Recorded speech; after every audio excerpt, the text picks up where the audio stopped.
Hey there, story lovers.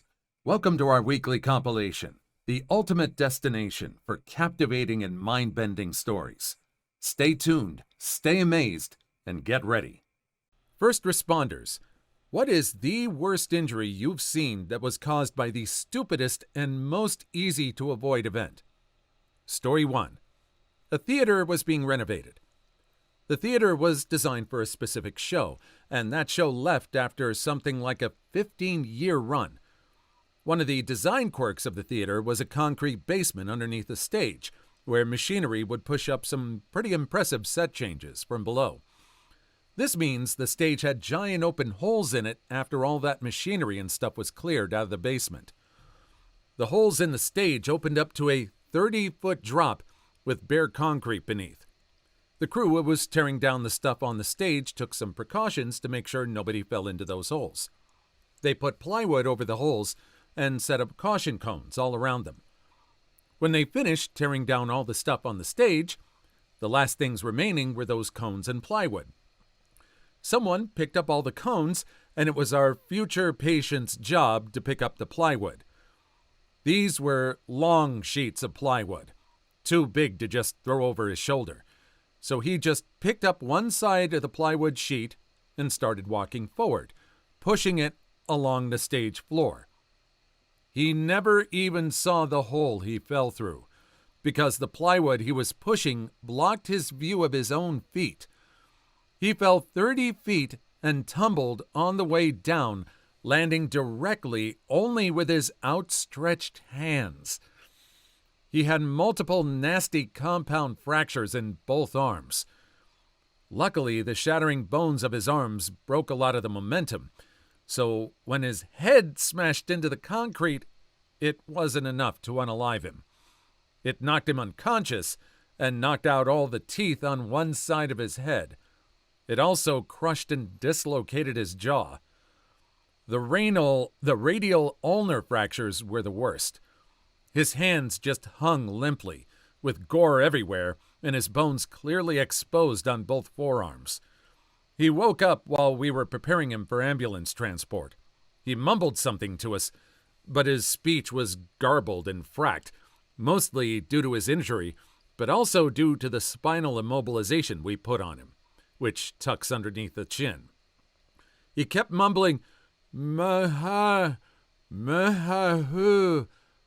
After a while, I realized he was trying to tell us that his hands hurt, which makes sense, considering the circumstances. If he fell 30 feet onto concrete, then he was dang lucky just to have survived. I had a bike accident. I fell over my bicycle and I face planted on blacktop. I had one little fracture on a wrist. I cracked both of my front teeth, and thankfully I was wearing a helmet.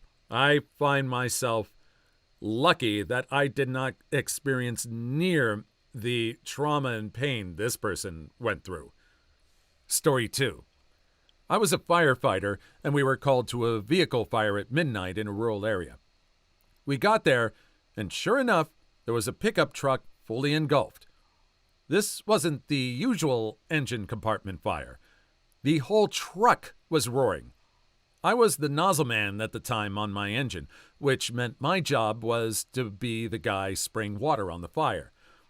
As I got closer to the pickup, I noticed a deity-awful smell. I was relatively new, so I couldn't place it, but just knew it was putrid. My heart immediately sank when I remembered there was a missing girl case in our area. People often stash evidence inside cars and burn the whole thing to get rid of evidence. Guns, clothes, even bodies. As I'm putting out the fire, I'm dreading what I'll find. Something was in the trunk bed. The fact that the truck's owner wasn't on the scene made me more nervous.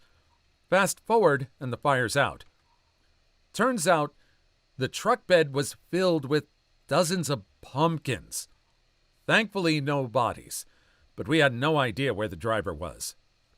A few days later, we heard from the cops that just before we arrived at the fire, a lone guy showed up at the ER with massive full-body burns. Turns out that as this guy was driving his pumpkins to a nearby farmer's market, he hit something in the road.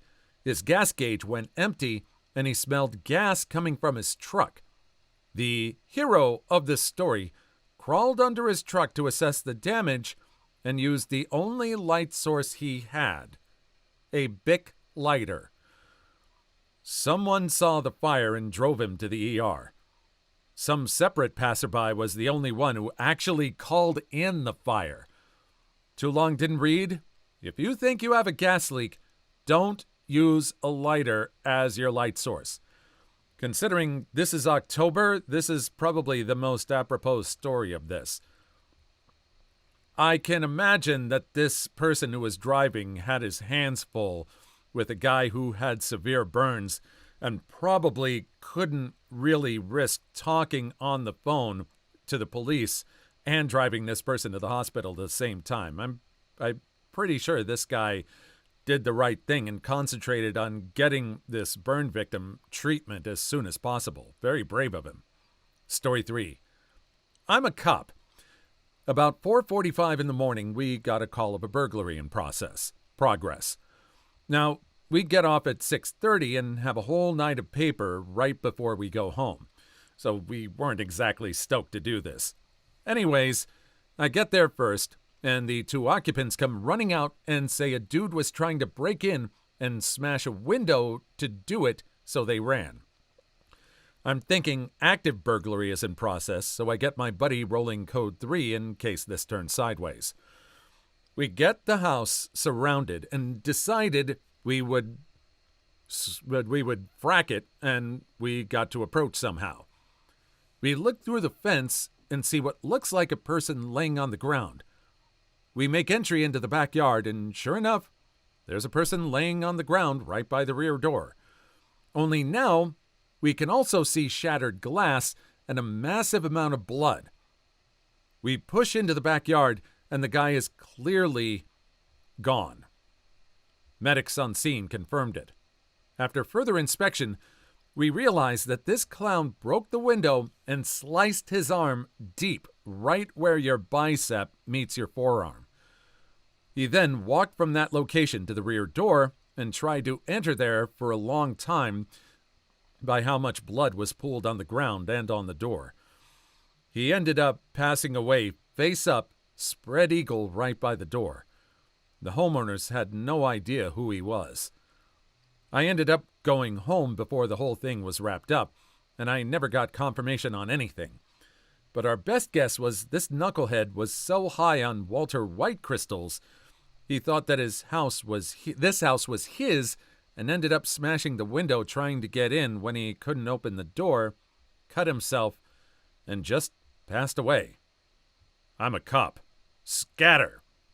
I think we're so used to the movies seeing everybody just break through plate glass on a regular basis, almost like it's a common occurrence, that I think there's only been a few movies that have showcased that trying to break through a glass door is actually very dangerous, and you will almost always cut yourself very deeply, and blood loss is very imminent. And I think this is just proof that real life is a little bit more dangerous than the movies look.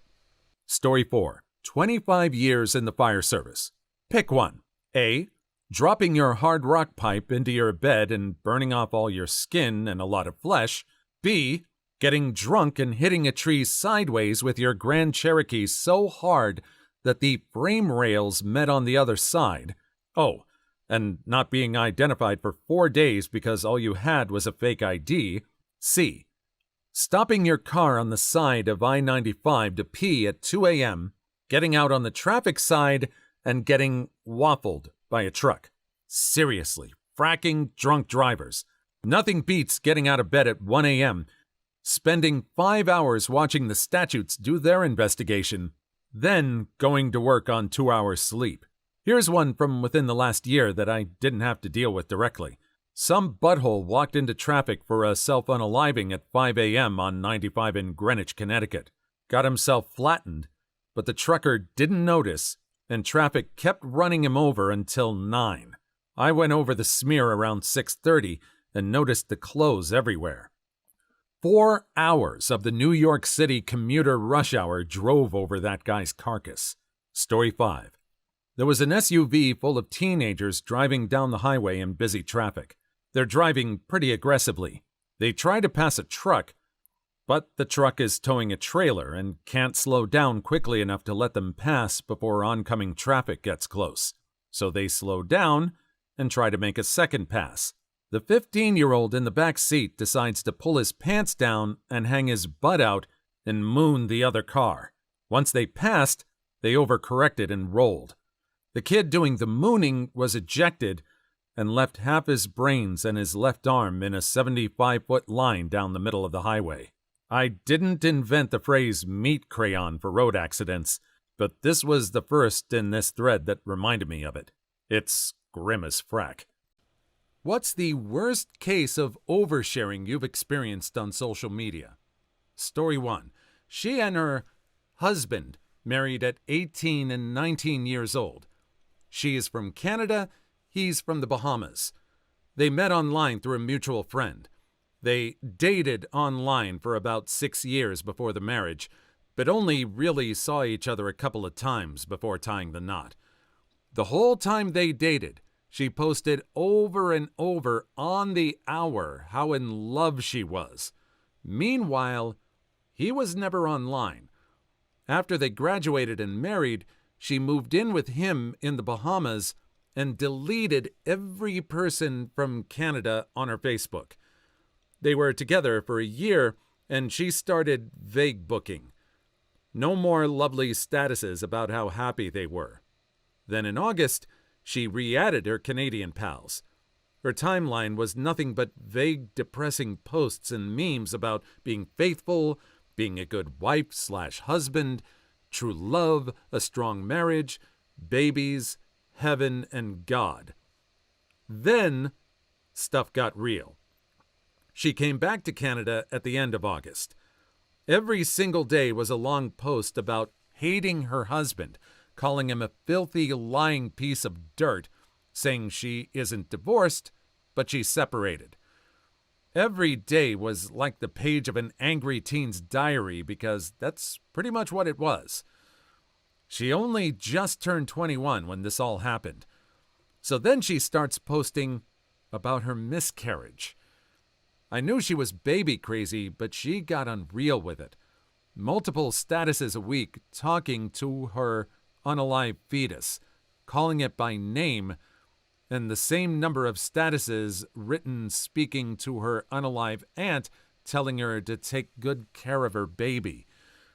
Then she posted a multi-paragraph essay about what happened between her and her husband.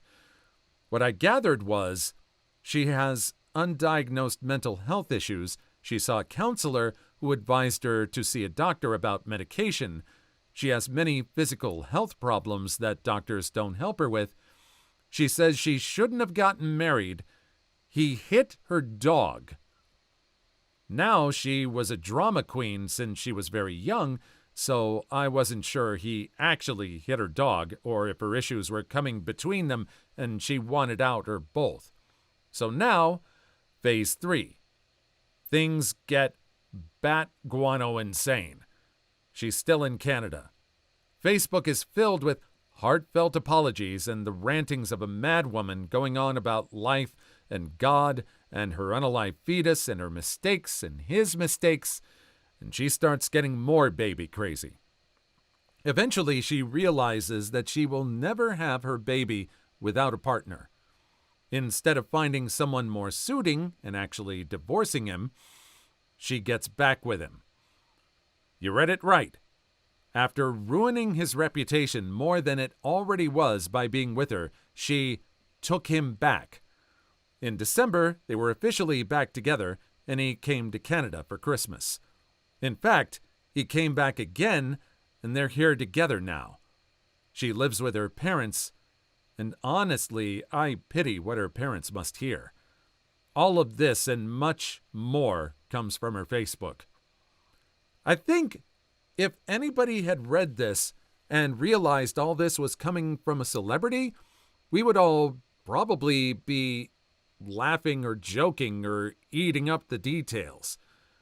If this is just someone that's regular, that's not famous, it kind of puts an interesting tinge on it, a more serious one that I think some of us would probably take seriously. Do you think there's that double standard going on? Let me know. Story 2. Oh, a little story I can share. A year ago, my ex added me on Facebook. I figured it was really nothing because we'd not spoken to each other since freshman year of high school, 5 years before. I added her. We spoke a bit. It was pretty okay. We were on pretty decent ground with one another, I thought. A few months go by and she begins posting these vague status updates. You know the kind. Going on about certain people, posting song lyrics and what she thinks are good poems. I figure, whatever, she's probably going through a hard time and I've been there before. I ignore it. Then they begin getting a little more specific. So much so that I can tell she's talking about an ex. Someone who doesn't care about her anymore and constantly shows off to try and make her jealous. Gee, that sucks. Then it hits the fan. I post the fact that, without going into too much detail here, I got work doing something that I've always wanted to do and that it's a pretty big step for me. I thank my friend who got me the job. We planned a trip out to celebrate in the comments, and things were okay at first. I still remember her status about an hour after that. It was a little bit on the nose, but enough for me to catch on to who she was talking about. I hope that job does to you what you did to me. Well, okay. I see that, piece things together, then immediately delete and block her. I don't have time for that hogwash. My friend then contacts me, asking if I see what she's posting. She, at this point, is straight up saying my name in her stats. She's posting my picture, talking about how I'm a selfish jerk who dumped her in the trash. She's expanding on the lies and just completely jumping the shark. I realize at this point that I have a crazy ex. Rest of the story is kind of boring. My friends call her out on the hogwash. She deleted a lot of the stuff talking about me. However, she never really stopped actually posting those semi-vague statuses. To this day, I checked her, and she's still posting them every day or so. It's been a year. Wow. I have seen people that have done vague stuff like this. I've never really been part of someone who has just called someone out completely over this kind of stuff. I guess I've just never really paid attention to that kind of drama. Have you ever had anything like that happen to you? Story 3. This drama saga graced my newsfeed for months. This girl I went to high school with met and married this guy who was like 25 years his senior. Her senior. He was from out of state and they married not long after meeting. I thought it was really weird, but whatever. Not even 2 months into the marriage, she starts posting, ranting about her new husband's ex, about how her new husband's ex won't stop stalking him. Apparently, this woman had a baby and she was claiming it was his. Not only that, she was claiming that she was also his fiancée and he had run out on her. My former classmate would post day in and day out about how she was just some home-wrecking shrew who wanted to ruin what they had because she was jealous. Well, one day, hubby gets served papers at work. He's being sued by this woman for child support. I know this because my classmate posted every juicy detail about it on Facebook. Her hubby vehemently denies all of it. He claims he's never even met this woman, that she's a crazy stalker, that her kid isn't his, etc. Court day rolls around and my classmate is updating her status like crazy. Hubby is requesting a DNA test. The suspense is left to build for a few more days. You'll never guess what happened, guys. The results came back, and he totally was the father. Not only that, he was also the other woman's fiancé. Oh, hell. Now the entire story spills out. Turns out this guy skipped town once he found out his fiancée was pregnant, for whatever reason. He met and married my classmate and took her name, thinking that would somehow throw his ex off the trail so she couldn't sue him for child support. For a couple weeks, my classmate would post statuses about standing by her man no matter what. But ultimately, they were divorced by the end of the year. Oh, I've never married. No kids. Just a few dating times. And I'm so glad that that's the life I've chosen to lead after reading stories like this. Just makes me so happy. Story 4. A woman I know had a little girl who was around 6 or 7 years old, I think, when she passed away. She had an inoperable brain tumor and passed away about 2 years after her diagnosis. Towards the end of her life, they took her home to spend her last days in the comfort of her own bed, familiar surroundings, being with family, etc. Within an hour after her daughter drew her last breath, she decided to take pictures of her body, still in her bed, and post them on Facebook to announce her passing. I won't go into the details of the state her freshly deceased daughter was in, but let's just say passing away slowly doesn't look pretty. The worst part was I was just minding my own business, mindlessly scrolling through my Facebook feed watching cat videos, and then suddenly I was looking at like 6 different pictures from all angles of an unalived child. Ultimately, I chose not to say anything, unlike other people, because, her daughter literally just passed away. So if she makes some questionable decisions, it's kind of understandable. Story 1. Am I the a-hole for not letting my best friend have her wedding on my property after being uninvited? One of my, 29 male, best friends Carla, 31 female, is getting married soon. It's only meant to be a small backyard type of wedding, but they've been planning it for a few months now, and originally it was supposed to be on my property. They wanted it because it's private, has lots of open space for the reception, a nice view, and the house could be used for them to get ready and stuff. Of course, I said yes. She and her fiancé Rick were very happy. Thing is, Carla and I do have a history. We went out on and off in college, but decided to stay friends. Then I met my wife, we got married, Carla met Rick, and now here they are. Now, my wife knows I went out with Carla back in college, and she didn't care. Carla still went to our wedding and everything. I never knew if Rick was told or not. It's not my relationship, therefore not my business to say anything, so I never did. Rick found out recently, and not in the best way. Not sure how, but from what I heard from friends is that one mutual friend told him, no idea why, we used to date. Not only that, but apparently Carla said a couple years ago she was still in love with me when she was already dating Rick.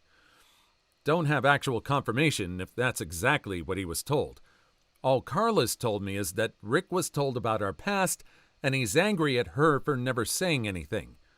It became quite a drama, and I didn't hear from her for over a month until now.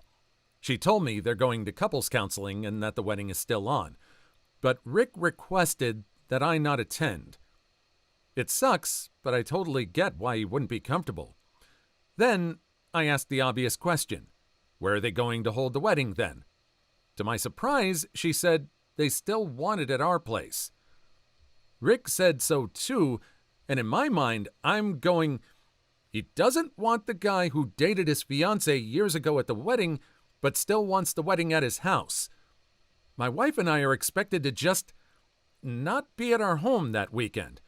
And I told Carla no. They're going to have to find someplace else since we're not going to simply leave our home to them for the weekend. Not only for safety reasons, but it just doesn't make sense. Rick doesn't want me around because he's not comfortable, but is comfortable enough to have the wedding at my house? They really want their wedding here, though, and because of that, I've been bugged by not only her, but also Rick and some friends who think I'm being a petty a-hole for not letting them have the wedding here anymore. Honestly, don't think that I am. It just doesn't make sense at all to have to leave our own place for a wedding we're no longer welcome to and leaving our home totally vulnerable. Still, Being accused of sabotaging their wedding, Rick believes it's the least I can do after everything. Am I the a-hole? Absolutely not. This is the completely very interesting illustration of the phrase, having your cake and eating it too. They want the place. It's not like they rented this place out. No money was exchanged. They really want to have Rick really wants to have some sort of power over this guy. Just to be able to say, yeah, he's not coming to the wedding, but we're still using his place. Maybe he's still angry at this, but definitely not the a-hole. Their relationship, they're the ones that really disseminated the information the way they did, but it's his property. If he's uninvited, he can do with it what he wants. Story 2. Repeatedly block my car in private parking? Good luck finding and getting your car out. Not sure if this is petty or pro, but it was certainly creative and extremely funny at the time, so I'll try here. I live in an apartment building which has end-to-end parking for 2 spaces per apartment, and access to the parking levels, 1 to 5, are done via a locked automatic roller door which people can only get through if they have a remote for it, or sneak through behind someone else. I only have a single car, and sometimes I let my friends park in the space in front of my car if they give me notice, so I generally park at the back of the double space. Plus, it's easier for my neighbors who have 2 cars. Earlier this year, a random car began parking in front of mine on Friday afternoons, meaning I couldn't go out with my car on Friday nights. Annoying, but not the biggest issue when you live super close to the city. This continued nearly every week over about 5 weeks when I didn't park my car at the front of the bay, which I began doing. But at times I planned to leave the space free for friends coming over or whatever, the car appeared again. I made repeated attempts to stop this behavior by leaving notes, which escalated into leaving printouts of a photo of the car with the license plate clearly visible and an explanation that if it happened again, I'd press charges and or have the vehicle towed. Well, it happened again. And this time, it was still there Saturday afternoon when I had been planning to go away with a group of my mates. My guess is someone went out on Friday, got drunk, and decided to pick up the car later, not concerning themselves with the inconvenience it caused anyone else. It clearly hadn't moved, as my aggressive note telling them to take off was still there, limply sitting under the wiper blades. I figured enough was enough. It was time to have the vehicle towed, so I called building management and eventually called a towing company, who refused to help because the space was on the 3rd floor and they can't get any trucks up to that level because of the height and space restrictions. Ordinarily, most people would be pretty much boned at this point, and I will admit I briefly considered sitting on the hood of the car until the jerkwad came to pick it up whilst sending my mates on their way without me, but they would have had to work out a new arrangement for transport as one car wouldn't have cut it.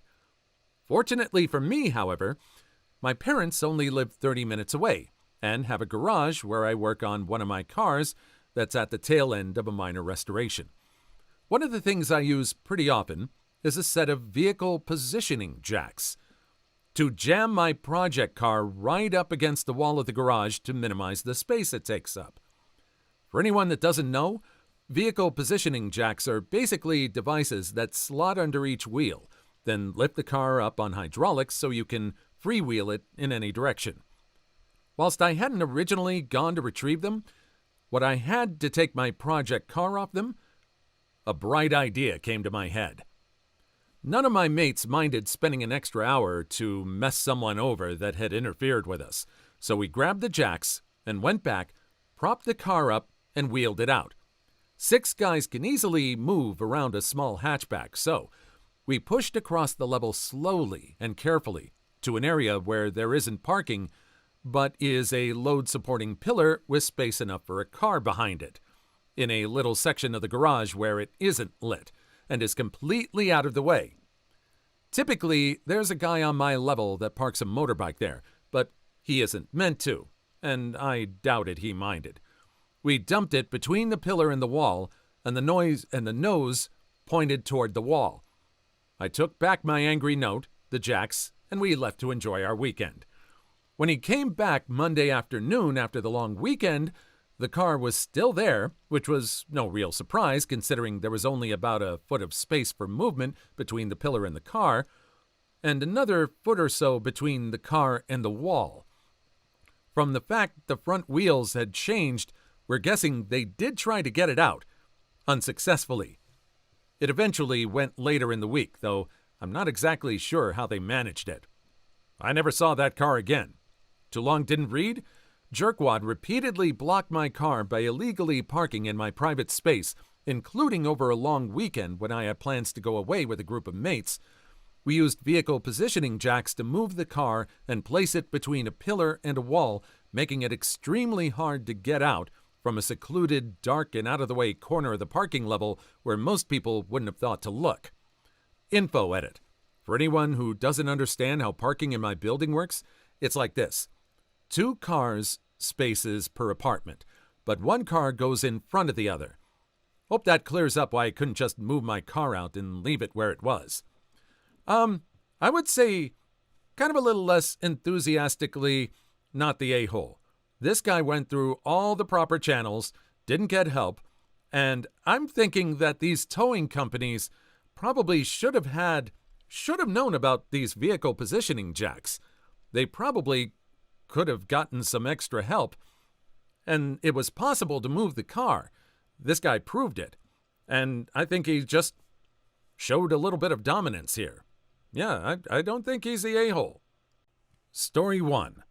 Am I the a-hole for canceling my son's birthday party because my mother-in-law left poop on my toothbrush? My mother-in-law watches my 3 kids. Their ages 5, 3, and 7 months. My mother-in-law usually watches them and drops them off from school.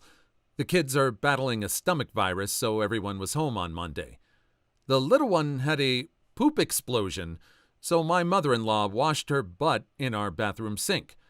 However, she did not clean up after, and there was poop all around the sink, on the toothpaste, on the toothbrushes, and the little cups that the kids use when brushing their teeth. I have pictures if you guys really want to see. This has happened before, but it's the first time we said anything. When my wife called her mom to be more careful because it's absolutely disgusting and gross. My wife is Hispanic, so her tone can definitely be aggressive, especially to a gringo like myself. But her mom seemed to understand the frustration. However, once her sisters, both in their 30s and single for good reason, caught wind that my wife belittled their mother, all hell broke loose. The sisters began defending the mother, calling out how dirty and messy our house is, calling my wife fat, and basically just saying how lucky we are to have the mother-in-law in our life, and it's no big deal. In fact, we're the a-holes for being upset about this. I guess the sisters got to my mother-in-law because then mother-in-law came back and started parroting the same talking points about how messy our house is, how ungrateful my wife is, and how my mother-in-law cleans our house and cooks for the kids all the time. My 5-year-old son was also at her house this weekend and had an accident where he Hershey squirted on the bed because he's sick. That was also thrown in our face multiple times. They also referred to watching our kids as favors, which is weird because they always ask to take them. My mother-in-law says she won't come ever again to watch the kids. She did not show today, so I had to call out today to watch the baby, which is fine. However, I don't like how the mother-in-law is affecting my job and career with her pettiness, as I had some important stuff scheduled today. Keep in mind, we pay her $300 cash a week to watch the kids. Now, I'm going to pay about $150 more per month for someone to watch the kids, which is no big deal, really. However, my son's birthday is tomorrow. They had a big old party planned at my mother-in-law's for Saturday. However, I've told everyone that we will not be attending the party, and we have barred her family from seeing, giving gifts, or even speaking to the kids for the time being. Am I the a-hole for canceling my son's party and not allowing my wife's family to celebrate his birthday on Saturday? There was a lot to unpack in this story. It just keeps going back and forth. Not cleaning up poop is really a health hazard. But then there's accusations of the house being messy to begin with. We're talking about family, and then the fact that they're paying the mother-in-law.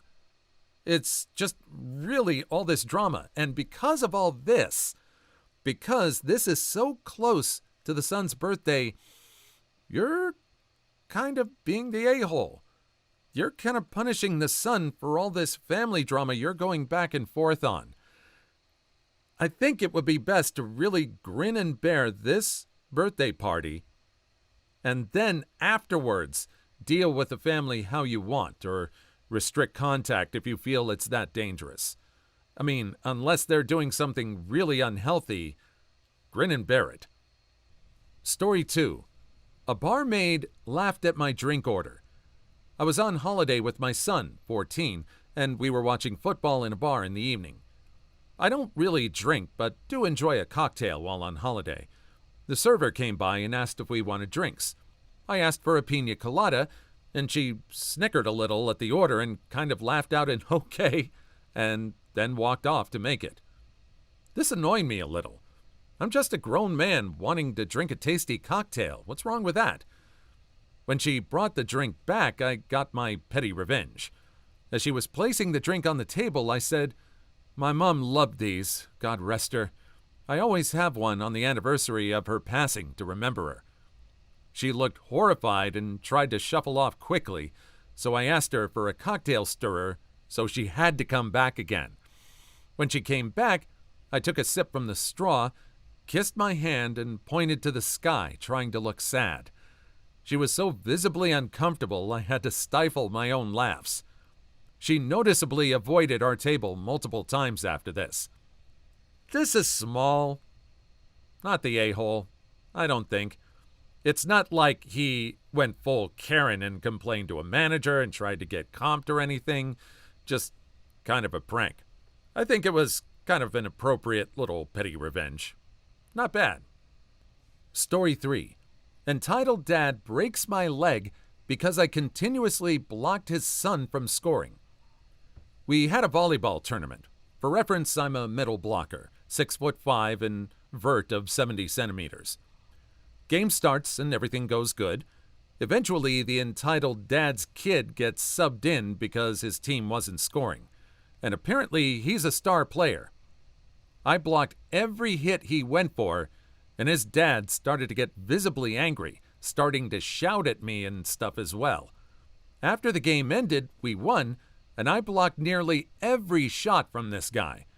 The entitled dad came to me asking what my problem is and stuff, and I said, "Sorry, man, it's my job." He started laughing and stomped on my shin. It's broken, and I'm currently in hospital writing this story, and the dad should hopefully end up in jail. Also planning on suing for permanent damages. Doctor says I may not be able to play volleyball ever again. And I got a college offer. Yeah, not the a-hole. Didn't shout back at this guy. It's totally this other person's fault. You got disfigured. You got permanently changed. Your body got permanently changed because this guy decides to have an attitude. Absolutely not the a-hole. Please like and subscribe if you made it this far. I hope you'll enjoy the rest of the video and have a wonderful day. Story 1. Am I the a-hole for asking my in-laws the same questions they ask me? I, female 30, got engaged to my fiancé a month ago. My in-laws, especially mother-in-law, are the type of people that ask a lot of questions. Personal questions at that. Their questions tend to be hurtful sometimes, but I've tried not to get easily offended or make it personal. But those questions are getting out of control.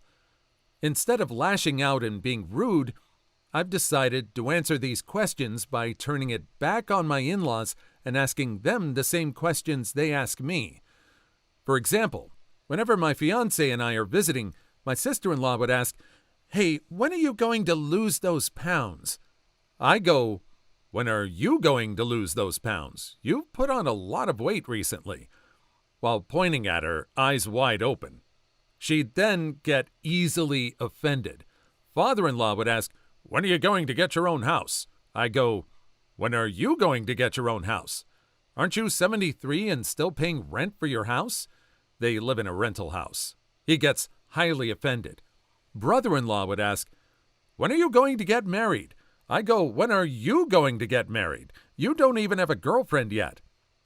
They've obviously picked up on my vibe, but the blow-up occurred last night when my fiancé and I were at their house for dinner. Mother-in-law looked at me while I was eating and went on about kids and grandchildren. She then asked, "When are you going to start giving us babies?"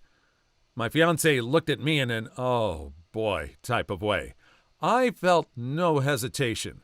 I looked at her and said, "When are you going to start giving us babies? That's what I want to know." The table went quiet, though some family members laughed. Mother-in-law and her daughter and husband made all types of angry faces. Then dinner was over. I got scolded by my fiancé on the way home, telling me I was being rude with the way I talked back and respond to his family's innocent questions. Yeah, questions they've already asked 1,000,000 times before. Hard eye roll, but whatever. We got into an argument, and he then looked at me and said, "Why are you being hostile?" I said, "Why are you being hostile, getting in my face and yelling?" He yelled at me again, saying I'm driving him crazy, and called me childish and immature, then stormed off to the bathroom. Am I the a-hole, really? Honestly, I would say kinda. It's kind of like the argument sketch from Monty Python. You're just parroting back what the other person is saying back to them. If there was some sort of explanation after you're saying that, after you read their reaction and say, "Now you see, I'm just saying that because if you notice the way you're reacting, I feel the same way when you're asking me these questions. I think they're personal, and I really feel uncomfortable being asked that," if there was a conversation. So, yeah, you're kind of. If you've already had that conversation and they're still responding by asking you all these personal questions, then I don't know what else to do. But, I mean, they're being complete a-holes. You're just sort of being a half to a quarter a-hole. Story 2. Am I the a-hole for telling my wife the lock on my daughter's door does not get removed till my brother-in-law and his daughters are out of our house? My brother-in-law, Sammy, lost his home shortly after his divorce 10 months ago. He moved in with us and brought his twin daughters, Olivia and Sloane, 18, with him a couple months ago. His sister, my wife, and I have one daughter, Zoe, 16, and she and her cousins aren't close but get along fine. Olivia and Sloane have no respect for Zoe's privacy. None. They used to walk into her room and take everything they get their hands on: makeup, phone accessories, clothes, school laptop, etc. Zoe complained a lot, and I've already asked the girls to respect Zoe's privacy and stop taking things. My wife and Sammy saw no issue with this. After all, they're girls, and this is typical teenage girls' behavior. I completely disagreed. Last straw was when Zoe bought a $60 MAC makeup kit that looks like a paint set that she saved up for over a month, and one of the girls, Sloane, took it without permission and ruined it by mixing shades together while using it. Don't know much about makeup, but that's what Zoe said when she found the kit on her bed and was crying. I told my wife, and she said she'd ask Sloane to apologize, but I got Zoe a lock after I found she was moving valuable belongings out of the house because of this incident. Sammy and his daughters saw the lock and weren't happy. The girls were extremely upset. Sammy asked about it, and I straight up told him. He said, "My daughters aren't thieves. It's normal that girls of the same age borrow each other's stuff." He said Zoe could easily get another makeup kit for $15 from Walmart and shouldn't even be buying expensive adult makeup in the first place, and suggested my wife take care of this defect in Zoe's personality, trying to appear older than she is. He accused me of being overprotective and babying Zoe with this level of enablement. I told him that's between me and my wife, but she shamed me for putting a lock on Zoe's door for her cousins to see and preventing them from spending time with her, saying I was supposed to treat them like daughters. Then demanded I remove it, but I said this lock does not get removed till her brother and his daughters are out of the house. She got mad I was implying we kicked them out and said her family will hate me for this. So I reminded her that I let Sammy and his family move in, which is something her own family refused to do. So she should start with shaming and blaming them for not taking their own son and nieces/granddaughters in. If it wasn't for her family's unwillingness to help, we wouldn't be dealing with this much disturbance at home. Everyone's been giving me and Zoe silent treatment, and my wife is very much upset over this. Oh, definitely not the a-hole. Everyone is acting like his property is their property, and they're trying to cast blame on it. This guy, Sammy, has no problem with Sloane using this expensive makeup, but when the daughter is accused of taking it without permission, now it's a defect on Zoe's part trying to look older? This is this guy's house. They have no respect for this person's house at all, and he's still letting them stay there. Definitely not the a-hole. Story 3. Security made us show the last 5 photos on our phone. My coworker, an absolute hero, maliciously complied security on one of our subcontractor jobs. The customer was a manufacturer for high-end electronic equipment. Security was tight as a small 4x6 box could contain $250,000 worth of microchips. Our team was installing equipment in their facility for 1 week. A security checkpoint had to be passed every trip in or out of the building. Mr. Security Guard, Chad maybe, decided my coworker Steve probably was more suspicious than the other 4 techs. So every trip in or out, not only was Steve made to dump his entire contents of his backpack out on the table and go through it, Chad required Steve to show him the last 5 pictures taken on his phone to prove he wasn't stealing secrets. This is all fine, except Chad lets everyone else through without any sort of inspection. Steve is trying to stay positive, but obviously this is eating away at him. Steve tries to be overly positive and also a bit snarky with comments like, "Thank you, Paul Blart, for keeping America safe," which busts up the rest of our crew. Then, Steve has the idea that will free him for the rest of the week. Wednesday comes along. Steve is overly scrutinized on our way in as usual. As we head to security for lunch, Steve says he has to go to the bathroom. He comes back out a few minutes later, absolutely giddy. Chad Blart, mall cop, stops us on our way out and asks Steve to see his camera roll. Steve gladly hands over the phone. Chad is greeted by some very peculiarly angled shots of Steve's butthole. "What the frack?" Chad throws the phone down on the table. "Oh, sorry, I thought I had a hemorrhoid and wanted to see how bad it was. Is everything okay with my pictures? Is the facility safe?" Chad never checks Steve's materials again. Good on you, Steve. Yeah, if he was singled out, not the a-hole. Wants to check the last 5 photos on the phone? Yep, that's what you're going to get, the last 5 photos on the phone. I don't know why he was singled out, but if he was having everybody go through the same thing, it might be a little less a-hole-ish on the guard's part. Story 1. Am I the a-hole for refusing to let my bridesmaid wear her unalive mother's favorite color to my wedding? I, 31 female, was married to my amazing husband, 34 male, on Friday. The wedding went smoothly, apart from one guest's dress preference, who we'll call Anna. Anna's mother sadly passed away in January this year.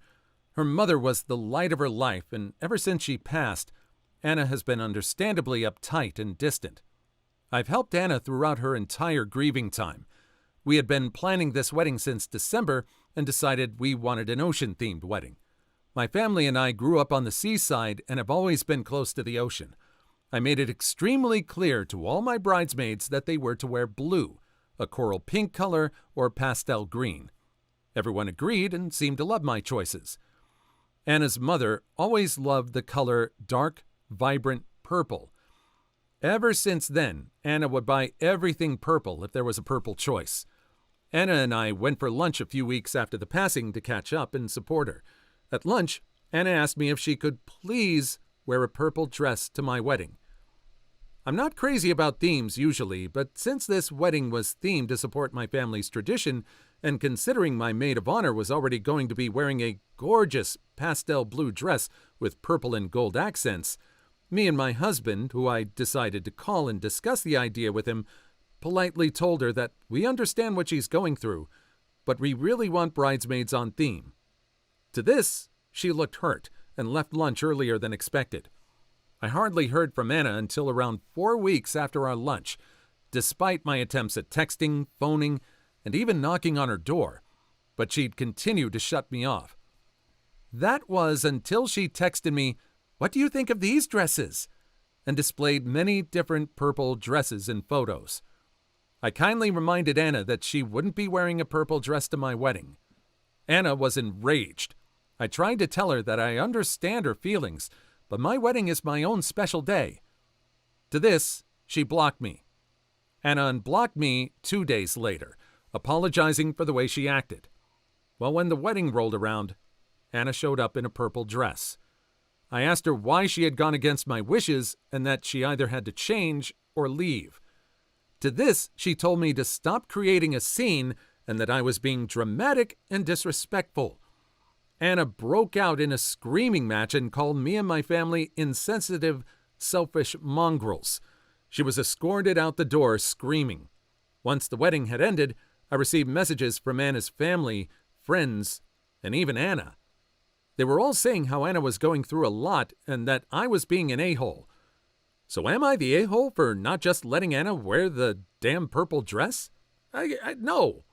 Plenty of opportunity to talk through this. This woman is grieving.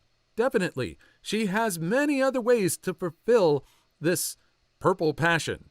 And this is someone else's day. It's just no respect for anyone else on this. If you're still grieving like this and still having trouble processing your own emotions, then I think this person should have just told them to stay away originally and not be a part of this. Not the a-hole at all. Story 2. My appointment was canceled for being 5 minutes late? I guess I have to reschedule.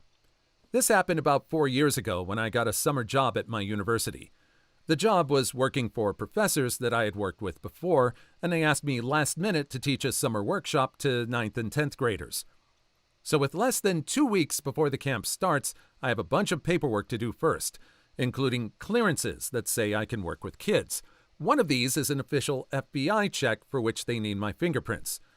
Well, I needed to do the physical fingerprinting right away in order to get the results in time. Luckily, I was able to book a fingerprinting appointment for that Friday, booked 24 hours in advance as required, which would be just barely enough time to get the result. That Friday, I caught the subway to campus, and it's atrociously slow. I'll admit I should have planned this. The subway here is always behind. Anyway, I end up slightly late getting to campus, so I literally run to the police station and enter the room at exactly 5 minutes after my appointment time. I know this because as I stepped through the door, I felt my phone buzz with what turned out to be a "Your appointment has been canceled" email. I speak to the security cop behind bulletproof glass inside, and I learn the appointment was canceled after he checks my confirmation number. Apparently, they're automatically canceled if you're not checked in within 5 minutes. Obviously, this is outrageous, but I'm usually a patient guy. I ask if I can book a new appointment. This is no good since it would have to be Monday or later. So I grab a coffee from across the street and return to sit inside the police station to try and solve this with some Googling while I sip into a more and more frantic state of frustration. I can't find anywhere in the city that can fingerprint me before Monday. But here's what really pushed me over the edge. While I'm sitting there, at this point, 30 minutes past my appointment time, someone else comes in for fingerprints. She shows up 5 minutes early. They take her in immediately, and she's out before her appointment was even scheduled to begin. The entire thing took her about 2 minutes. I pointed out to the cop behind the glass, as politely as I can, that clearly someone could see me right now because her appointment is already over. Why can't I have the current slot? But the cop insists that since my appointment was canceled, my registration info was no longer in the system and I can't be seen today. That's when the idea comes to me, and I confirm with him that showing up early is not a problem, because they would have my appointment and registration info in the system. You see where I'm going with this? So I quietly sit back and take out my phone. About 10 minutes later, I calmly approach him again and say, "Hello, I have a new appointment to be fingerprinted. I'm about 72 hours early. I have never seen such an exacerbated sigh in my life." But he checked my new confirmation number and everything was in order. Within 10 minutes, I was walking back out after getting fingerprinted. Too long didn't read. Appointment was automatically canceled because I was 5 minutes late. I can't go in now because my registration info is not in the system, but I can make an appointment for Monday and show up 72 hours early. Perfect! Great way to deal with it. I would say it is this person's fault. They should have planned ahead. I know people are running behind, and it kind of felt like it was on him. But that was an awesome way to deal with it. Way to think things through and be a problem solver. That's really great. Story 3. My brother slept with and ran off with my ex and now wants an invite to my wedding, getting my parents uninvited in the process. I, 24 male, wasn't even going to make a post about this, but my brother, who I'll call Turk, 25 male, made 4 posts about it. So I thought I should share my side of the story. I'll use the same names he did for the sake of simplicity. My fiancée is Maria, 24 female, and my ex is Jen, 24 female. A little over 5 years ago, my brother started dating Maria, my now fiancée. 3 months after they started dating, they set me up with her now ex-best friend, Jen. The 4 of us did a lot together since the girls were best friends. Turk and Maria dated for a year, and Jen and I dated for 9 months. At the end of our relationship, I came home early and found Turk and Jen having spicy time in my bed. After I processed the situation, I called Maria because I'd want to know if I was in her place. She came over, and we confronted Turk and Jen. They dumped us, and I found out 2 days later, started dating each other. It broke me. I came home to find my brother fracking my girlfriend only to run off with her. I had to move back in with my parents. It was infuriating because they kept talking about how happy Turk and Jen were. Throughout the next couple of months, Maria and I started talking. We were 2 people in similar smeggy situations, and we found some comfort in each other. 4 months after we got dumped, Maria and I officially started dating. 6 months after we got dumped, Turk found out that Jen was cheating on him and she left him for the other guy. I actually only found this out today from reading Turk's post. Maria would get the occasional message from Turk trying to reconnect, but she ignored him. Anyway, moving on to now. Maria and I are engaged and getting married in September. My parents were invited until my mom called me and threatened to not come if I didn't invite Turk. I told her not bother coming, regardless. In my mother's eyes, Turk can do no wrong. When he smashed and started dating my ex, I told my parents everything he did, and my mom tried defending him. Our relationship isn't the greatest, but it was somewhat decent. After I uninvited my parents, I only uninvited my mom, but my dad texted me and said he's not coming if my mom isn't. Turk blew up my phone trying to get a hold of me. This is the first time he's even tried reaching out to me in 4 years.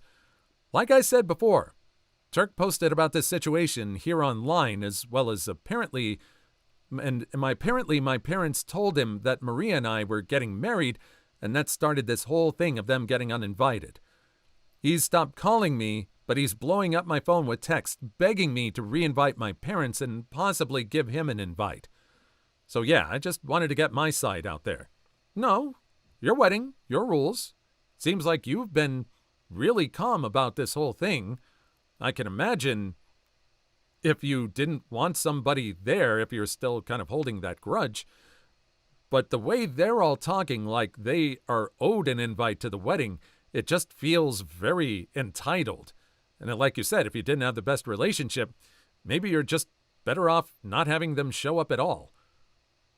You don't need that energy on that day. It's your day. Please leave your story in the comments. I would love to make a video on them in the future. Also, don't forget to like and subscribe.